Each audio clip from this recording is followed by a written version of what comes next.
광고요?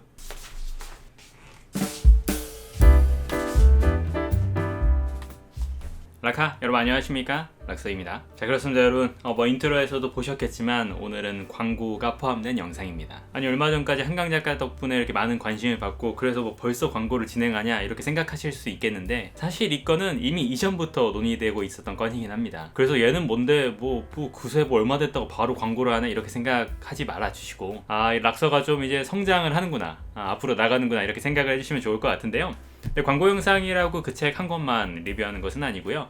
어떤 키워드를 정해서 나름의 컨셉을 정해서 다른 책과 더불어서 같이 책 추천을 해볼까 합니다. 그러니까 여러분들에게 익숙한 책 추천도 해드리고 또 낯선 책도 있으니까 이 중에서 한번 원하시는 거 골라보시면 좋을 것 같네요. 그래서 이번에 기획하게 된 이번 영상의 키워드, 가장 주된 기획은 바로 일탈입니다. 고르는데 좀 많이 고민이 되긴 하더라고요. 솔직히 얘기해서 진짜 정말 많은 작품들이 일탈에 대해서 이야기를 하고 있잖아요. 그러니까 아주 명확하게 일탈이 아닌 것 같아도 결국에는 어떤 작품이든 현실 상황에서 벗어나는 이야기를 많이 하고 있기 때문에 어떻게 그냥 큰 틀에서 보면 대부분 일탈이라고 생각할 수도 있겠죠. 하지만 좀 더 일탈이라는 키워드에 맞으려면은 일단 도로를 좀 타고 여행을 한다던가 여기저기 떠돌거나 이런 것들이 좀 기본이 아닐까, 마치 약간 로드무비 같은 느낌이 아닐까 생각하는데, 자, 여기까지 들으면 여러분들이 좀 예상하시는 작품 있을까요? 아마 유명한 작품도 있을 겁니다. 제가 일탈과 관련해서 어떤 로드무비, 여행, 이 키워드와 관련해서 가장 먼저 떠오른 책 중에 하나는 바로 너무나 유명한 잭 케루악의 길 위에서. 잭 케루악의 On the Road. 전 세계 젊은이들을 길 위로 이끈 비트 세대의 화신 케루악의 신화적 소설. 부패한 사회의 모범생이 아닌 진정한 자유를 찾는 불황자의 길에 선 청춘들의 초상. 형식과 관습의 메인 언어, 사고, 삶의 모든 에너지를 길 위에서 해방시킨 작품. 처음부터 너무 센 작품이 나오는 게 아닌가 싶은데, 저는 진짜 일탈이라든지 뭔가 이런 여행을 하고 횡단을 하고 한 이미지 하면은 어쩔 수 없이 잭 케루악 작품이 떠오르더라고요. 이 너무나 유명한 길 위에서 사실 내용은 별거 없다고 볼 수 있습니다. 정말 한 젊은이가, 이 셀 파라다이스라는 한 젊은이가 그냥 말 그대로 여기저기를 돌아다니는 내용이에요. 그렇다고 아주 평온한 여행 같은 건 아니고요. 정말 허름한 데서 자기도 하고 뭐 여기저기서 가서 일을 하기도 하고, 가다가 차를 얻어 타기도 하고, 제대로 뭐 씻지도 못하고 술 마시고 이상한 친구들과 어울리고 다니고, 이런 내용들이 가득 들어있는 게 바로 이 길 위에서긴 한데, 사실 1, 2권이나 되는 분량 때문에도 좀 부담스럽기도 하고, 이름은 많이 들어왔지만 실제로 읽어보기는 조금 겁나는 작품이기도 하잖아요. 저도 뭐 생각보다 아주 옛날에 읽어본 것은 아니고 지금으로부터 한 1년 전? 2년 전? 한 1, 2년 전에 읽었던 걸로 기억이 나요. 사실 초장에 읽다 보면은 도대체 뭐야, 왜 이렇게 일탈만 하는 거야, 왜 이렇게 막 돌아다니기만 해, 술만 마시고 다니고, 이렇게 생각이 좀 들 수 있거든요. 되게 철부지 어린애 같다라고 생각이 들 법도 한데, 1권이 끝나고 2권으로 가고 어느 정도 이 여행들이 마무리되어가는 시점들이 있잖아요. 이 일탈이라는 키워드 했을 때 이런 작품들의 특징 중에 하나는 결국에는 끝이 오기 마련이라는 것이거든요. 근데 바로 그러한 지점에서 우리가 여태까지 읽어왔던 이들의 모든 일들, 그런 것들이 총 집합되면서 사실 나도 모르게 이들에 대한 연민을 갖고 있었구나, 이들의 기행처럼 보였던 사실 기행이 그냥 젊은 날의 어떤 혈기로 왔다 갔다 했던 단순한 그런 걸로 치부할 수 없는 것이구나. 그래서 후반부를 읽으면은 저도 모르게 좀 마음이 많이 아프기도 하더라고요. 앞에서는 되게 대단하다, 막 정말 야 넌 정말 최고야, 어떻게 그런 생각을 할 수 있어, 이렇게 추앙받던 인물이 끝에 가서는 이렇게 야 이제는 그러면 안 되지, 이제는 어른이 돼야지, 언제까지 그렇게 할 거야. 그는 똑같이 행동했건만 점점 주변의 시선 속에서 약간 외지로 밀려나는 모습이 정말 마음이 좀 아프기도 했었습니다. 저는 솔직히 이 작품을 좀 더 일찍 만나보고 싶다는 생각을 했었어요, 읽을 때. 그래서 요거는 조금 뭐 20대 초반은 조금 이른가 싶긴 한데, 무튼 20대 시기에 좀 방황하던 시기들이 누구나 있기 마련이잖아요. 그때 본인이 길 위에서 서 있는 것 같은 느낌이 든다면 바로 이 작품 꼭 읽어보시길 추천드립니다. 그리고 뭐 제가 옛날에 소개해드린 벽돌책들에 비하면 이 정도는 벽돌책도 아니에요. 800조 안 된단 말이에요. 자, 이렇게 일탈이란 키워드로 첫 번째 소개해드린 책 거물이었죠. 잭 케루악의 길 위에서였고요. 그 다음 책은 오늘의 광고책 주인공이기도 한 이노우에 아레노의 데루코와 루이.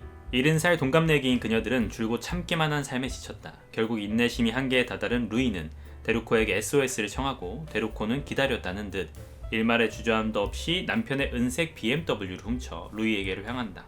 미련도 후회도 없는 두 친구의 짜릿한 탈출 여행. 데루코와 루이. 일단 표지부터 표지부터 탈출, 일탈이라는 단어가 참 잘 어울린다는 생각이 들긴 하는데요. 이게 제가 읽어봐드렸다시피 이제 70살에 70세의 동갑내기 친구가 떠나게 되는 내용이잖아요. 그래서 여기 잘 보면은 아마 잘 안 보이실 수도 있는데 이 오토바이 쓴 인물들 안쪽을 보면은 둘 다 이제 할머니의 얼굴을 하고 있습니다. 이런 것들도 나름의 깨야 할 포인트라고 볼 수 있겠네요. 이 작품은 70살의 두 할머니, 동갑내기 친구가 지난 삶으로부터 벗어나서 훌쩍 떠나게 돼요. 그러면서 벌어지는 일들을 당연히 다루고 있거든요. 이 둘은 아주 좀 잘 어울리는 콤비로 한 명은 샹송 가수이고 되게 자유분방한 성격을 가지고 있고요.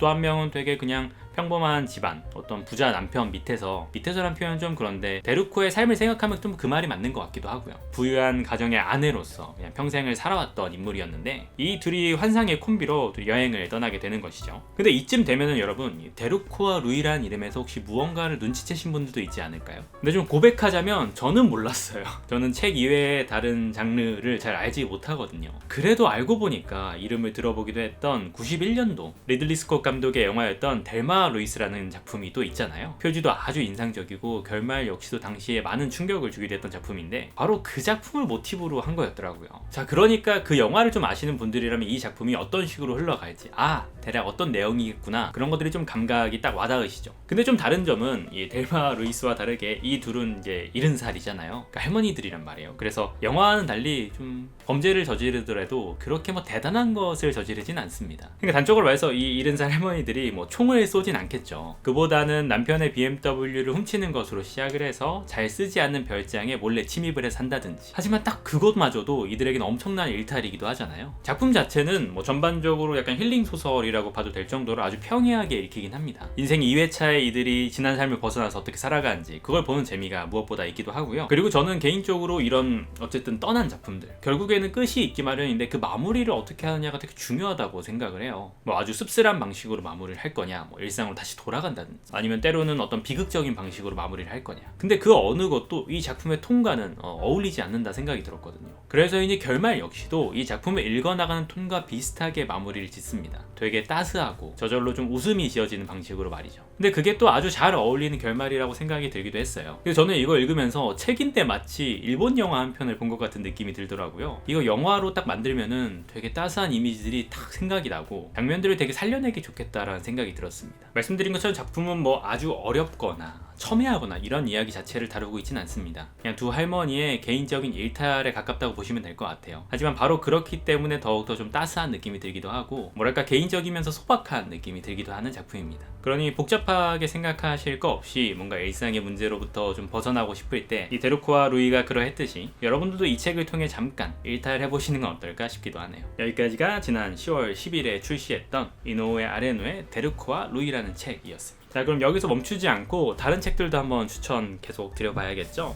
다른 것들은 좀 요건 너무나 유명한 작품이긴 한데 사실 저는 방황이나 일탈하면 역시 이 작품을 안 떠올릴 수가 없긴 하더라고요. 제롬 데이비드 셀린저의 호밀밭의 파수꾼.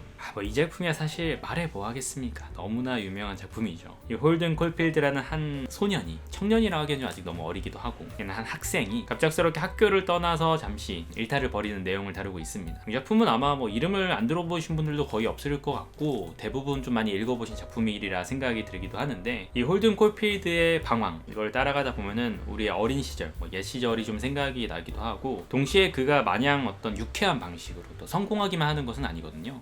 그 방황이란 과정 속에서 많은 배신 같은 것도 당하고 사실 되게 씁쓸한 일들도 많이 경험한단 말이에요. 근데 그런 것조차 매우 현실적이라 좀 여겨져서 되게 짠하게 읽을 수밖에 없는 작품이기도 합니다. 어른의 문턱에 서서 어른이 되어야 하지만 그것들이 좀처럼 받아들이기 쉽지 않았던 홀든 콜필드의 이야기 The Catcher in the Rye, 셀린저의 호밀밭의 파수꾼이라는 작품. 제가 요거를 이제 당연히 머릿속에 같이 떠올리면서 이거랑 같이 추천해야지 떠올리면서 생각을 하긴 했었는데 재미있게도 아까 말씀드렸던 이 데루코와 루이의 셀린저 작품 이야기가 나와요. 근데 물론 이 호밀밭의 파수꾼은 아니었던 걸로 기억하고 9개의 이야기인가? 셀린저의 다른 작품 이야기가 나오긴 합니다. 그래서 더 신기하기도 하더라고요. 또 한편으로는 보통 셀린저의 이 호밀밭의 파수꾼을 대표작으로 이야기할 만한데 다른 작품이 나오니까 그래 셀린저도 다른 작품이 있었지라고 싶기도 했었습니다. 그게 국내에 번역이 되어 있는지를 제가 찾아본다는 걸 좀 깜빡하긴 했는데요. 편집 과정에서 한번 번역이 되어 있으면 표지를 딱 나왔나요?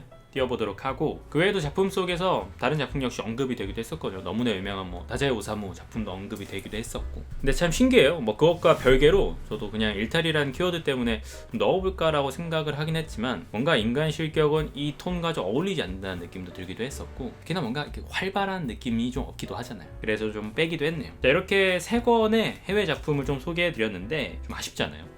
한 권쯤은 더 있으면 좋겠다 싶기도 했었고, 국내 작품 하나 제가 개인적으로 좋아하는 작품이기도 해서 요걸 추천드려볼까 합니다. 바로 손보미 작가의 디어 랄프 로렌.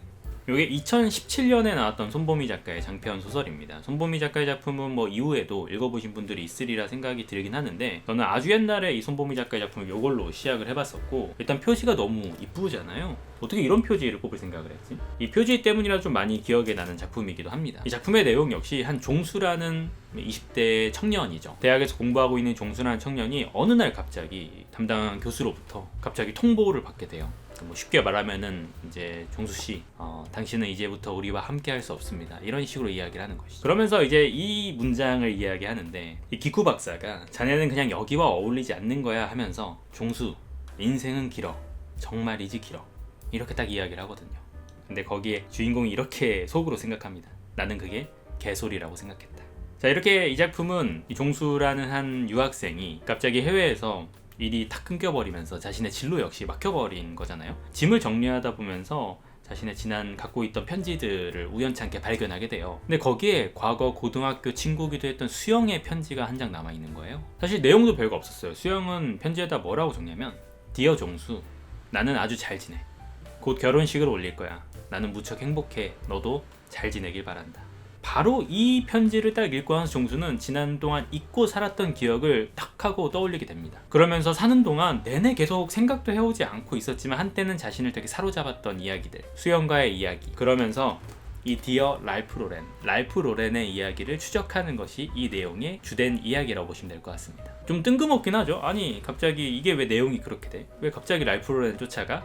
읽어보시면 아실 수 있긴 하겠지만, 저는 한편으로는 방황하는 청년의 이 마음속에 이입을 한다면, 사실 그에게 이 랄프 로렌이라는 존재가 정말 그렇게 중요했을까요? 아니면 호랑이 등에라도 올라탄 듯 마침 그때 하필이면 랄프 로렌을 찾게 된 것일까요? 하지만 결국 어떤 일이든 의미가 있기 마련이고, 그 끝에 다다르게 되면은 무언가 찾아내게 되기도 하는데, 그렇다면 종수는 이 랄프 로렌을 쫓는 과정에서 또 수영과의 기억 속에서 무엇을 찾게 될 것인지, 이 방황하는 한 청년의 이야기 들어보시면 또 좋을 것 같습니다. 저도 이 작품 옛날에 참 좋아하기도 해서 많은 분들에게 추천드리기도 했었고, 늘 이제 우리가 방황하는 작품 이야기하면 아까 말한 대로 뭐 길 위에서도 있고 호밀밭의 파수꾼도 있고, 데르크와 루이는 최근에 나온 작품이 말은 안 되긴 하지만 저는 디어 랄프 로렌 역시 많이 추천드리기도 했었던 것 같아요. 여러분들도 한번 궁금하시다면 읽어보셔도 좋을 것 같습니다. 자, 이렇게 오늘은 여러분들께 일탈, 뭐 방황 이런 키워드를 가지고 총 4작품을 추천드려 보았습니다. 물론 이제 제작비를 지원받은 데르크와 루이 광고가 포함된 영상이긴 하지만, 다른 책들 역시 제가 직접 읽어보고 과거에 좋았던 책들을 같이 추천드리기도 하는 것이니까 부디 재미있으셨다면 좋겠고, 또 책 추천에